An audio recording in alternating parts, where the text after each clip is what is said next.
Hello everyone, welcome back to my channel. इस video में मैं आपको रिवाइज्ड आंसर की के बाद कट ऑफ बताऊंगी। वैसे जो मैंने आपको कट ऑफ बताई है, मुझे लगता है कि उतने ही कट ऑफ जाएगी, बट बहुत लोगों के मार्क्स कम हुए हैं, कुछ लोगों के डिक्रीज़ हुए, कुछ लोगों के इंक्रीज़ हुए, कुछ लोगों के चेंज नहीं हुए। मैंने ये पोल लगवाया था, उसमें इन्होंने डेटा दिया है, बट मोस्ट ऑफ दी मेरे एक्सपीरियंस से और मेरे कमेंट सेक्शन से वीडियो के मैंने ये नोटिस किया है कि जिनके मार्क्स 50+ थे उनके ही मोस्टली डिक्रीज़ हुआ है, और जिनके मार्क्स 35 to 40 थे उनके मार्क्स इंक्रीज़ हुआ है। कुछ लोग एक्सेप्शनल केस भी हो सकते हैं कि उनके मतलब 50+ होते हुए भी इंक्रीज़ हो गया हो, बस तो मोस्ट ऑफ दी स्टूडेंट के डिक्रीज़ हुआ है जिनके मार्क्स बहुत ज़्यादा थे। तो जिनके मार्क्स बहुत ज़्यादा थे वो तो ऑलरेडी सेफ जोन में थे, तो उनके मार्क्स डिक्रीज़ होने से मुझे नहीं लगता है कि कट ऑफ में बिल्कुल भी चेंज होगी। तो आप लोग टेंशन मत लीजिए, क्योंकि बहुत लोगों को अब डाउट हो रहा है कि मेरा सिलेक्शन होगा कि नहीं होगा। वो भी अच्छे मार्क्स जिसके आ रहे हैं उनको तो और ज़्यादा डाउट हो रहा है। मैंने बहुत सारे कमेंट्स पे देखे हैं कि जिनके मार्क्स 55+ हैं वो लोग कभी कमेंट कर रहे हैं कि मेरा सिलेक्शन होगा कि नहीं होगा, और 50 वाले भी कर रहे हैं। भाई आप लोगों के मार्क्स बहुत अच्छे हैं, क्योंकि इतना भी स्कोर करना बहुत डिफ़िकल्ट था। जिस हिसाब से पेपर था, आप लोग जितने भी गैस वर्क कर लीजिए, गैस वर्क वाला पेपर था ही नहीं कि आप तुक्का लगा दोगे और आपका करेक्ट हो जाएगा। जिस हिसाब से आयोग ने पेपर बनाया था उसके लिए आप लोगों को थोड़ा सा माइंड की ज़रूरत थी, और बहुत अच्छी सी प्रिपरेशन की ज़रूरत थी, और थोड़ी सी अप्रोच की भी ज़रूरत थी, क्योंकि आप रट के वाला पेपर सॉल्व कर ही नहीं सकते थे। अगर आयोग जो है वो अगर नॉर्मल क्वेश्चन पूछ देता, जिस हिसाब से लोगों की प्रिपरेशन चल रही थी, डिफरेंट कोचिंग ने प्रिपरेशन करवाई थी, हाँ तब जो है वो कट ऑफ 65+ आराम से जाती। बट जिस हिसाब से आयोग ने पेपर बनाया है, तो आप लोग खुद से दिमाग लगाइए कि लोगों के मार्क्स कितने आ रहे हैं, क्यों कट ऑफ कम जाएगी। तो कट ऑफ इसीलिए कम जाएगी क्योंकि लोगों के स्कोर नहीं आ रहे हैं। आप सिर्फ 100 से लेकर 150 लोगों के कमेंट्स देख के ये मत जज किया करिए कि बहुत ज़्यादा हाई कट ऑफ चली जाएगी, क्योंकि हर वीडियो पे इतने ही बच्चे सेम कमेंट कर रहे हैं। मैं दूसरों की भी वीडियो देखती हूँ तो देखती हूँ कि जो मेरी वीडियो में कमेंट्स कर रहे हैं वो सेम सब वीडियो पे कमेंट्स कर रहे हैं कि मेरा सिलेक्शन हो जाएगा कि नहीं हो जाएगा। अरे भाई, अगर आपके मार्क्स अच्छे हैं, जो कोचिंग वालों ने रेंज बताया उस पर अगर आप लाई कर रहे हैं तो आपका सिलेक्शन हो जाएगा। अगर आप टेंशन लोगे तो अपने आप को सिर्फ परेशान करोगे। अगर कोई और आयोग होता जो अपना रिज़ल्ट जल्दी दे देता है, फिर परेशान होने का लॉजिक भी समझ में आता है। बट आप जानते हो UPSSC इतना डिले करता है, उसके बाद आप लोग इतना परेशान हो रहे हो ना, तो सिर्फ अपनी एनर्जी वेस्ट कर रहे हो और पूरे टाइम परेशान होते रहोगे, और आयोग डिले करता रहेगा। रिज़ल्ट भी आप लोगों ने देख लिया होगा कि बड़े यूट्यूब चैनल वालों ने और डिफरेंट बड़े टेलीग्राम वालों ने बताया है कि AGTA की DV कट ऑफ जो है वो दिसंबर में आएगी। तो आप लोग समझ रहे हो ना कि अभी 3-4 महीने हैं। 3-4 महीने में अगर आप डिप्रेस हो जाओगे, खुद को स्ट्रेस फील करवाओगे, तो फिर बहुत ज़्यादा आपका लॉस होगा। तो थोड़ा सा आप लोग ना आराम से रहिए, स्ट्रेस फ्री रहिए। जितनी मैं आपको रेंज बता दे रही हूँ उसमें आपका सिलेक्शन हो जाएगा। ठीक, कट ऑफ बाई चांस अगर थोड़ी सी ज़्यादा भी जाती है तो 1-2 नंबर ज़्यादा जाएगी, लेकिन जितनी रेंज बताई जा रही है उसी रेंज में जाएगा। और जैसी DV कट ऑफ आएगी तो भी मैं आपको बता दूंगी कि कैसे आप लोग कैलकुलेट करिए जिससे आपके 100% सिलेक्शन होने के चांसेस हैं। चलिए अब मैं कट ऑफ बताती हूँ। आप लोगों को मैंने समझा दिया है, फिर आपकी मर्ज़ी है जो आप करना चाहें, क्योंकि टाइम वेस्ट बहुत ज़्यादा होता है। ठीक है, अब हर कैटेगरी की कट ऑफ बताती हूँ मैं। जो मैंने प्रीवियस वीडियो में बताई थी मैं सिमिलर वही बताऊंगी, क्योंकि मैंने उस वीडियो में भी कट ऑफ थोड़ा सा इंक्रीज़ करके ही बताई थी। ठीक है, पर फिर भी लोगों को जानना है तो मैं आपको बता रही हूँ। देखिए, सबसे पहले अनरिजर्व्ड की, ठीक, UR की जाएगी 48 से लेकर 50 तक। जो भी बच्चे इस रेंज में हैं, अगर आप लोगों के प्लस माइनस 1 नंबर कम भी हो रहा है तो भी टेंशन मत लीजिएगा। 48 से लेकर 50 मार्क्स तक कट ऑफ जाएगी। फिर उसके बाद OBC की बात करेंगे। ठीक, बहुत लोग कमेंट करते हैं कि OBC के कैंडिडेट ज़्यादा हैं, UR के कम हैं, तो ओबीसी की वजह से यूआर की कट ऑफ हाई जाएगी। हाँ, कट ऑफ हाई जाएगी, बट ये भी आप याद रखिएगा कि एजीटीए जो है वो स्पेशल वैकेंसी है। स्पेशल वैकेंसी मीन्स कि इसमें स्पेशल सब्जेक्ट है। जब स्पेशल क्वालिफ़िकेशन मांगी जाती है कि पर्टिकुलर क्वालिफ़िकेशन के ही बच्चे एग्ज़ाम देंगे इस वैकेंसी में, उसको स्पेशल वैकेंसी बोलते हैं। ठीक, AGTA one of special vacancy है। और हमेशा यूपीएससी में स्पेशल वैकेंसी में यूआर और ओबीसी के बीच 5 नंबर का मैक्सिमम डिफरेंस होता है। अगर आप ये मान के चल रहे हो कि यूआर और ओबीसी के बीच में इसका -2 कर दोगे उतना कट ऑफ जाएगा, तो ऐसा नहीं होगा। यूआर का जो कट ऑफ है वो थोड़ा कम जाए, ओबीसी का जो कट ऑफ है वो यूआर से 5 नंबर मैक्सिमम और मिनिमम जो है वो 3 नंबर, इतना डिफरेंस रहेगा। तो आप ओबीसी में अगर आपके मार्क्स 43 से लेकर 45 तक आ रहे हैं तो आप अपने आप को सेफ़ मानिए। अब बहुत लोग मुझसे आर्ग्यू करेंगे कि यूपीएससी में ऐसा नहीं होता है। अरे भाई, होता है। आप जाइए स्पेशल वैकेंसी की कट ऑफ देखिए, उसमें डिफरेंस रहता है। ठीक, अब ओबीसी की मैंने आपको बता दिया है। अगर आप इस रेंज में लाई कर रहे हैं तो अपने आप को सेफ़ मानिए। ये फाइनल कट ऑफ बता रही हूँ मैं आपको, डीबी कट ऑफ नहीं बता रही हूँ। ठीक, अब ईडब्ल्यूएस वाले सुन लो।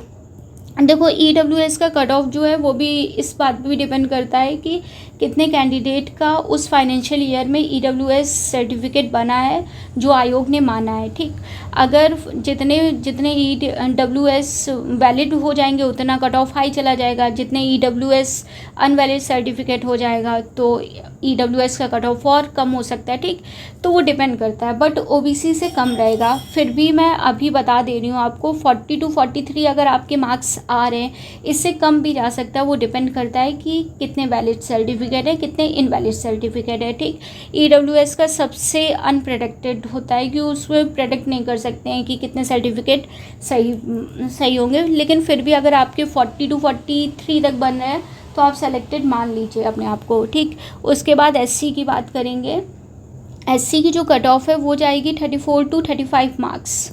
अभी भी मैं इतना ही बता रही हूँ, एससी की कट ऑफ हमेशा कम जाएगी और स्पेशल वैकेंसी में तो वैसे भी कम जाती है। तो जिसके भी 34 और 35 आ रहे हैं, आप लोग अपने आप को सेलेक्टेड मान लीजिए। आप इस रेंज में हैं तो अपने आप को सेफ़ मान लीजिए। ठीक, अब एसटी की बात करते हैं। एसटी की कम जाती है, मैं तो बोल रही हूँ 26 से लेकर 28 तक जिसके मार्क्स आ रहे हैं एसटी में, वो सेफ़ जोन में है।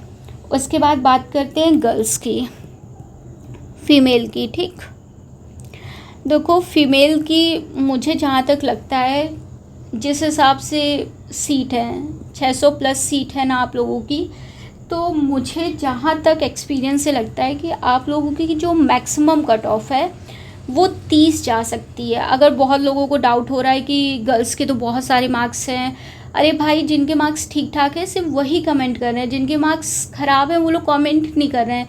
मेरे बहुत सारी फ्रेंड्स हैं जिनके 30 से कम मार्क्स हैं, वो लोग कमेंट्स करके नहीं बताने आएंगी ना कि मेरे 30 से कम मार्क्स हैं। वो सिर्फ डिफरेंट गर्ल्स के मार्क्स देख लेती हैं और उतना ही नोटिस कर लेती हैं कि हाँ, इतने लोगों के मार्क्स आ रहे हैं, मेरे बहुत सारे कम हो गया, उस हिसाब से कट ऑफ बताती हैं। तो देखो, उस हिसाब से वो अपना देख लेती है कि कितना कट ऑफ जाएगा। देखो, मैक्सिमम मैं इसलिए बता रही हूँ 30, बट अभी जिस हिसाब से मार्क्स पता चल रहे हैं, आप लोगों की जो कट ऑफ जाएगी वो 25 से लेकर 25 तक जाएगी। मुझे तो सिर्फ 25 ही लगता है कि 25 या फिर 27 तक, इससे ज़्यादा नहीं बढ़ने के चांसेस है, क्योंकि 20 to 27 भी बहुत ज़्यादा मार्क्स है। और मुझे तो लगता है कि जो ये अनरिजर्व्ड गर्ल्स की मैं बता रही हूँ, अगर जो डिफरेंट कैटेगरी है, अगर आप लोगों के 25 से थोड़े कम है, जैसे 23 या फिर 22 तक, तो आप अपने आप को सेफ़ मान लीजिए। एससी वाले आप लोगों का इसमें भी सिलेक्शन हो जाएगा। ठीक, तो गर्ल्स का मैं फिर एक बार बता रही हूँ कि डिफरेंट कैटेगरी की डिफरेंट कट ऑफ बनती है। बस आयोग जो है वो अनरिजर्व्ड की कट ऑफ को मेंशन करता है, ठीक। वैसे डिफरेंट कैटेगरी के डिफरेंट कट ऑफ बनती है। मैं इसको बार बार बोल रही हूँ क्योंकि हॉरिजेंटल रिजर्वेशन का मतलब ही ये होता है कि डिफरेंट कैटेगरी की कुछ सीट रिजर्व्ड है उस कैटेगरी के लिए, ठीक। तो जितनी डिफरेंट सीट है, I think approx 19% total reservation है, मैं भूल गई हूँ, हाँ 19% है समथिंग।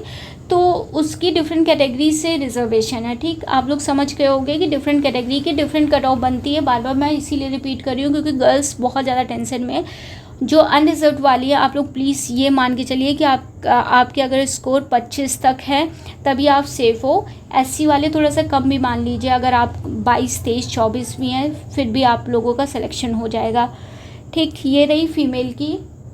उसके बाद बात करते हैं फ्रीडम फाइटर और पीएच की, और स्पोर्ट्स की भी बता दूंगी मैं। स्पोर्ट्स की आई थिंक मैंने प्रीवियस वीडियो में नहीं बताया था, बट पीएच और फ्रीडम फाइटर अगर आपके स्कोर 25 बन रहे हैं तो आपका सिलेक्शन हो जाएगा, क्योंकि ऑलरेडी बहुत कम परसेंटेज में पीएच एग्ज़ाम देते हैं और स्कोर भी उनके ठीक ठाक होते हैं, ज़्यादा नहीं होते हैं।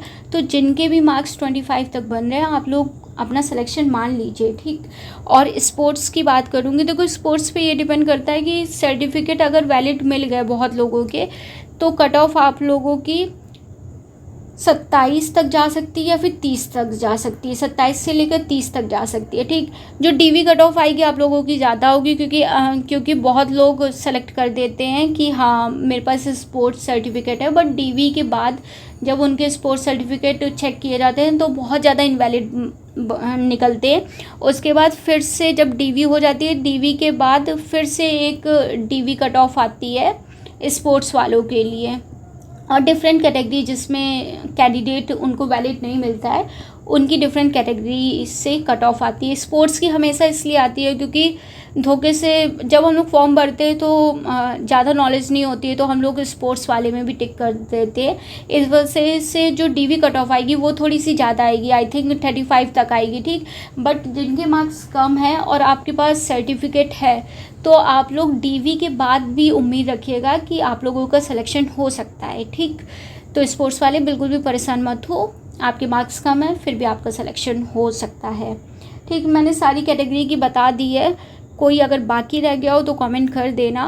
और मैं बार बार सेम रिपीट कर रही हूँ कि मेरी कट ऑफ में बिल्कुल चेंज मैं इसीलिए नहीं ला रही हूँ क्योंकि बहुत माइनर से डिफरेंस आया है, ठीक। जिनके मार्क्स ज़्यादा हैं उनके कम हो गए तो कोई फ़र्क नहीं पड़ा, बट अगर जैसे ऐसा होता कि जिनके मार्क्स कम है और उनके मार्क्स बहुत ज़्यादा इंक्रीज़ हो गया तो कट ऑफ में डिफरेंस आता है। अदरवाइज़ जिनके मार्क्स कम हैं कोई भी डिफरेंस नहीं आता है। जिनके मार्क्स ज़्यादा हैं जिनके मार्क्स ज़्यादा हैं और उनके थोड़ी से कम हो जाते हैं तो कट ऑफ में ज़्यादा डिफरेंस नहीं आता है।